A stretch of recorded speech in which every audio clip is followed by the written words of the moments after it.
Welcome back to ராணி சித்ர தையல். நான் வந்து இன்னைக்கு ஒரு பேட்ச் ஒர்க் எப்படி பண்ணுறது அப்படிங்கிறத காமிக்கிறேன். இது வந்து என்னோட பொண்ணோட டாப்பு. இது வந்து கடையில் வாங்கணும் பெங்களூரில். என்னால் இது வந்து என் பொண்ணுக்கு வந்து செட் ஆகலை, அதாவது கொஞ்சம் டைட்டாக இருக்குது, அதனால் இது போட முடியல. இது வந்து புது டாப்புங்கிறதுனால எனக்கு தூக்கி போடவும் மனசு இல்லை. அதனால் என்ன பண்ணலாம் அப்படின்னு யோசிக்கும் போது எனக்கு ஒரு ஐடியா கிடைச்சிது. இந்த இது வந்து பாருங்கள், நெக்கு ஃபுல்லாக சூப்பராக இருக்கும். அதே மாதிரி இந்த கீழையும் நல்லா அதே மாதிரி சர்க்கிள் பண்ணி கொடுத்துருக்காங்க. இந்த கிளாத் வந்து ஜூட்டு, அதனால இது வந்து கட் பண்ணவும் கொஞ்சம் கரெக்டாக இருக்கும் அப்படின்னு நினைக்கிறேன். இது வந்து உள்ளனில் செயின் ஸ்டிச் ஃபுல்லாக சர்க்கிள் பண்ணி வச்சுருக்காங்க. அப்புறம் அது இல்லாமல் இந்த இடத்துல வந்து ஒரு குட்டி குட்டி கலர் கான்ட்ராஸ்ட் கொடுத்துருக்காங்க. அதாவது ப்ளூ ப்ரௌன், அப்புறம் ப்ரௌன் எல்லோ, அது மாதிரி கொடுத்துருக்காங்க. இந்த இடத்துல வந்து ஃப்ளாரும் கொடுத்துருக்காங்க, குட்டியாக ஒரு ஃப்ளாரும் கொடுத்துருக்காங்க. இதை வந்து நம்ம வந்து பின்னாடி வந்து பேட்ச் ஒர்க், அதாவது பேட்ச் ஒர்க்கில் இது இந்த சைடு இருக்கு இல்லைங்களா, இந்த சைடில் ஃபுல்லாக கம் அப்ளை பண்ணிவிட்டு ஆரி ஒர்க்கில் நம்ம பண்ணுவோம் இல்லையா, அதை வந்து இதில் நான் வந்து அப்ளை பண்ணலாம் அப்படின்னு இருக்கேன். இந்த இடத்துல ஃபுல்லாகவே அப்ளை பண்ணிவிட்டு இதை கட் பண்ணி நான் வந்து இந்த கிளாத்தில், அதாவது கிளாத் ஆல்ரெடி நான் எடுத்து வச்சுருக்கேன். அதே சேம் கலர் கிடைக்கல, ஆனால் எல்லோ கலர் ஒயிட் கலர் இந்த கிளாத் எனக்கு கிடைச்சிது. இந்த ஒயிட் கிளாத்தில் இந்த ப்ரௌன் வந்து ஒயிட் கலருக்கு நல்லா சூட் ஆகும் அப்படிங்கிறதுனால இந்த கலர் எடுத்திருக்கேன். எப்படி பண்ணலாம் அப்படிங்கிறத நான் காமிக்கிறேன், வாங்க. இப்போ என்ன பண்ண போகிறோம் அப்படின்னா, இந்த இதுக்கு தேவையான பொருள் வந்து வெறும் கம் மட்டும்தான் நமக்கு தேவை இப்போதைக்கு. கம், அப்புறம் சிசர் எடுத்துருக்கிறேன். இது ரெண்டு தான் இப்போ நமக்கு தேவை. இப்போ வந்து நான் என்ன பண்ண போகிறேன் அப்படின்னா, இந்த டாப்பை வந்து கட் பண்ணிக்க போகிறேன். ஃபுல்லாகவே இப்படி கட் பண்ணிவிட்டு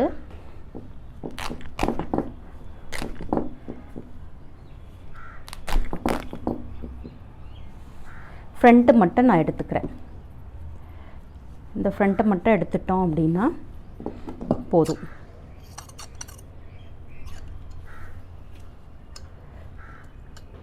கரெக்டாக கட் பண்ணணும், இல்லைன்னா வேஸ்ட்டாக போயிடும், பார்த்துக்கோங்க. இந்த இடம் இப்போ இந்த சைடு கட் பண்ணிட்டேன். இப்போ இந்த சைடு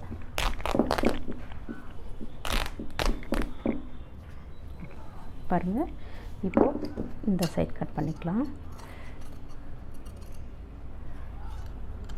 ஷோல்டர் வரைக்குமே நான் கட் பண்ணிட்டேன். இந்த பீஸையே நம்ம செப்ரேட்டாக எடுத்துக்கலாம். இப்போ எடுத்துட்டு இது வேஸ்ட்டு, இது நம்ம தனியாக வச்சிடலாம். இப்போ நமக்கு தேவையானது வந்து இந்த பார்ட், அதாவது ஃப்ரண்ட் பார்ட், எம்ப்ராய்டரி எங்கே இருக்கோ அந்த பார்ட்டு. இந்த பார்ட்டில் இப்படி நீங்கள் திருப்பி போட்டுக்கோங்க. திருப்பி போட்டுட்டு ஃபேப்ரிக் கம் இருக்குது இல்லைங்களா, இந்த ஃபேப்ரிக் கம்மை வந்து நம்ம வந்து கொஞ்சம் தாராளமாக இது ஃபுல்லாக, அதாவது இது இருக்கு இல்லைங்களா, இந்த சர்க்கிள், இந்த சர்க்கிள் ஃபுல்லாகவே நம்ம அப்ளை பண்ணிக்கணும். நல்லா அப்ளை பண்ணிக்கிட்டு ஃபுல்லாகவே அப்ளை பண்ணிடுங்க. அப்ளை பண்ணிவிட்டு நல்லா காய விடணும். நல்லா ஃபுல்லாக அப்ளை பண்ணிக்கோங்க. நமக்கு அப்போ தான் வந்து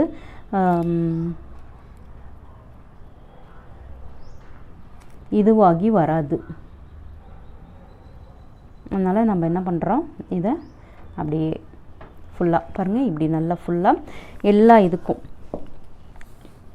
இது ஃபுல்லாகவே நம்ம அப்ளை பண்ணிக்கலாம். ரொம்ப ஈஸியான வேலை.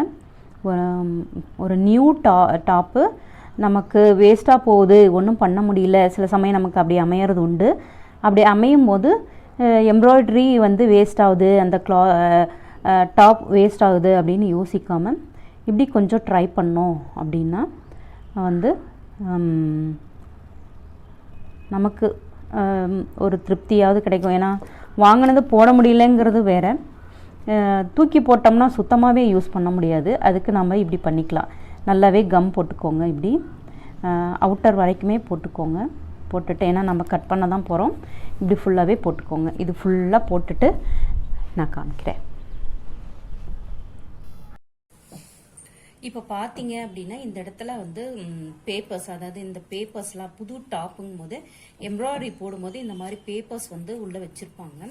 இந்த பேப்பர்ஸ்லாம் நம்ம வந்து ரிமூவ் பண்ணுறது நல்லது. ரிமூவ் பண்ணிட்டு நம்ம கம் போடும்போது வந்து கரெக்டாக வந்து ஃபிக்ஸ் ஆயிக்கும். இல்லை அப்படின்னா நமக்கு வந்து அது வந்து ஃபிக்ஸ் ஆகாது. புது டாப்பில் இது ஒரு நம்ம வாஷ் பண்ணால் அதுவே போயிடும். அப்படி இல்லை அப்படிங்கும் போது இப்படி ஆகிடும். நம்ம வந்து கம் வந்து இதில் போடுறதுனால நம்ம வந்து அதை ரிமூவ் பண்ணிக்கிறது பெஸ்ட்டு. பாருங்கள், இங்கெல்லாம் இருக்குது, குட்டி குட்டி ஃப்ளார்லாம் இருக்குது. அதை வந்து நம்ம ரிமூவ் பண்ணுறது பெஸ்ட்டு. அதை பார்த்துக்கோங்க. பாருங்கள், கம் அப்ளை பண்ணிகிட்டே வந்தேன். இதில் வந்து இந்த கீழெல்லாம் எதுவும் இல்லை, ஆனால் இந்த நெக்கை சுற்றி வந்து இருந்தது. அதை மட்டும் நான் வந்து ரிமூவ் பண்ணிட்டேன்.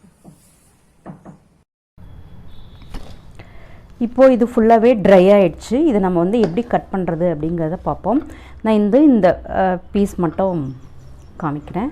பாருங்கள், இப்படி வச்சுட்டு பாருங்கள், இந்த இடம் பார்க்கும் போதே உங்களுக்கு நல்லா ஒரு மாதிரி ஹார்டாக இருக்குது இல்லைங்களா? அதனால் இந்த த்ரெட்டும் ஃபுல்லாகவே பிரிஞ்சே வராது. அதனால் நல்லா எண்டில் த்ரெட்டு வந்து தெரியாத அளவுக்கு நம்ம இங்கே கட் பண்ணிக்கலாம். கொஞ்சம் பொறுமையாக கட் பண்ணணும்.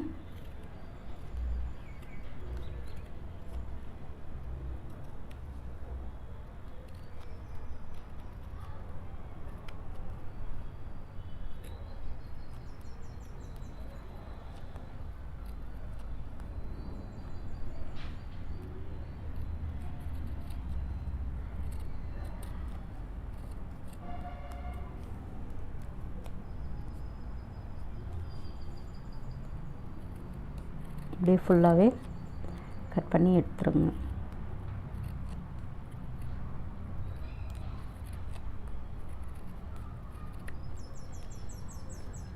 இந்த எக்ஸ்ட்ரா பீசஸும் கட் பண்ணி எடுத்துருங்க. நமக்கு அது தேவையில்லை. பாருங்கள், இங்கே தெரியுது இல்லையா இந்த எக்ஸ்ட்ரா பீஸ், அதையும் நான் கட் பண்ணி எடுக்கிறேன். கொஞ்சம் கேர்ஃபுல்லாக எடுக்கணும். பாருங்கள், ஃபுல்லாகவே நான் கட் பண்ணிட்டேன்.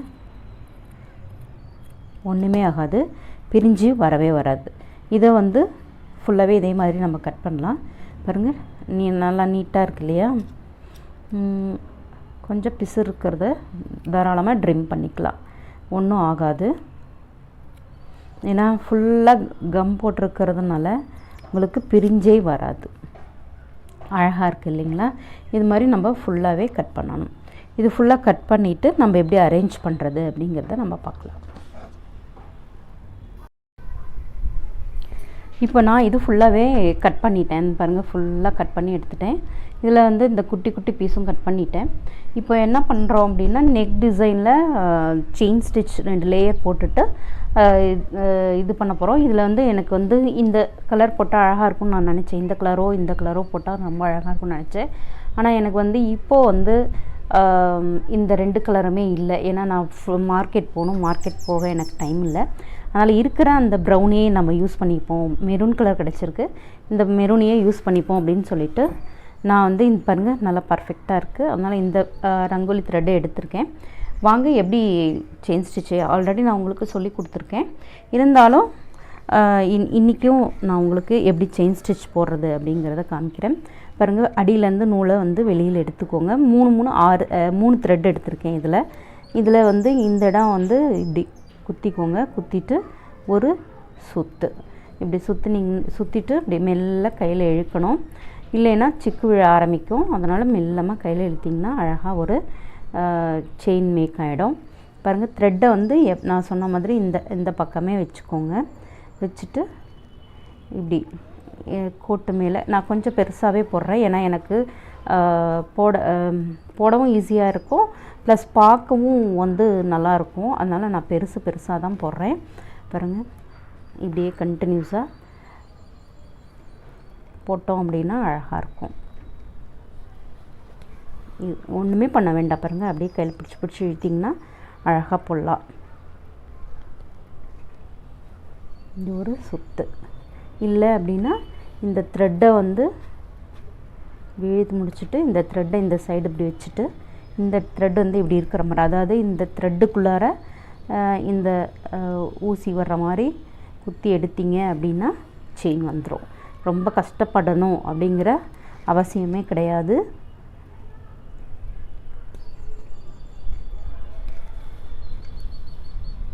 பாருங்கள், சிக்கு மட்டும் விழாமல் பார்த்துக்கிட்டோம்னா போதும். இப்படியே ஃபுல்லாக இந்த நெக் ஃபுல்லாகவே நம்ம போடலாம்.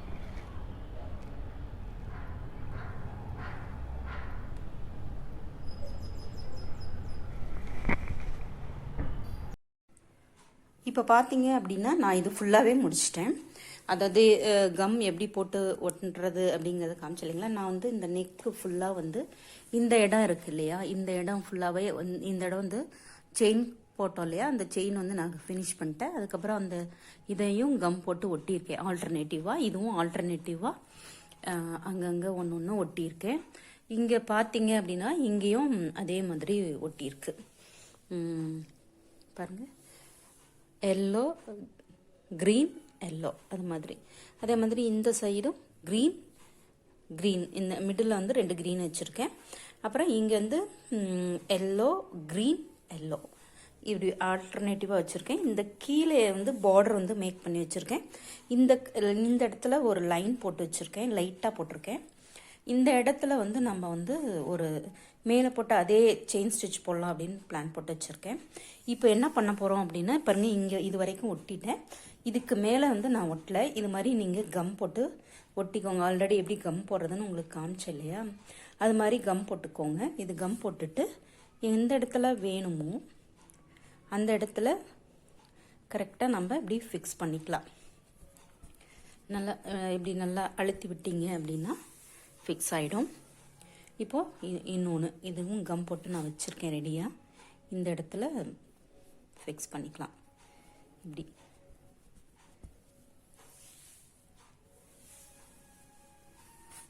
இப்போது இந்த இடத்துல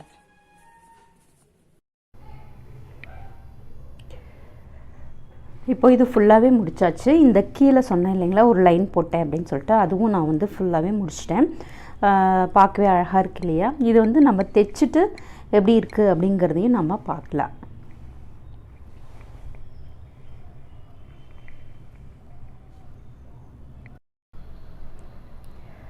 ஃபுல்லாகவே இது முடிச்சாச்சு. பார்க்கவே ரொம்ப அழகாக இருக்குது இல்லைங்களா. பாருங்கள், ரீக்ரியேஷன் சுடிதார் ரொம்ப அழகாக வந்திருக்கு. நீங்களும் இதே மாதிரி ட்ரை பண்ணுங்கள். பாருங்கள், இங்கே ஒரே ஒரு பீஸ் மிச்சம் வந்தது. அதை வந்து நான் என்ன பண்ணியிருக்கேன் அப்படின்னா இந்த கைக்கு வந்து கட் பண்ணி வச்சிட்டேன். 2 சைடும், இந்த சைடும் இந்த சைடும் வச்சாச்சு. அப்போ பார்க்கும் போதே உங்களுக்கு ஒரு அழகான லுக்கு கிடைக்கும்.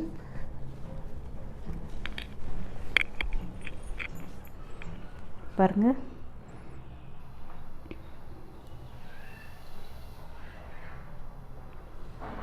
இந்த வீடியோவை பார்த்ததுக்கு நன்றி. பிடிச்சிருந்தா ஷேர் பண்ணுங்கள், லைக் பண்ணுங்கள், சப்ஸ்கிரைப் பண்ணுங்கள். தேங்க்யூ.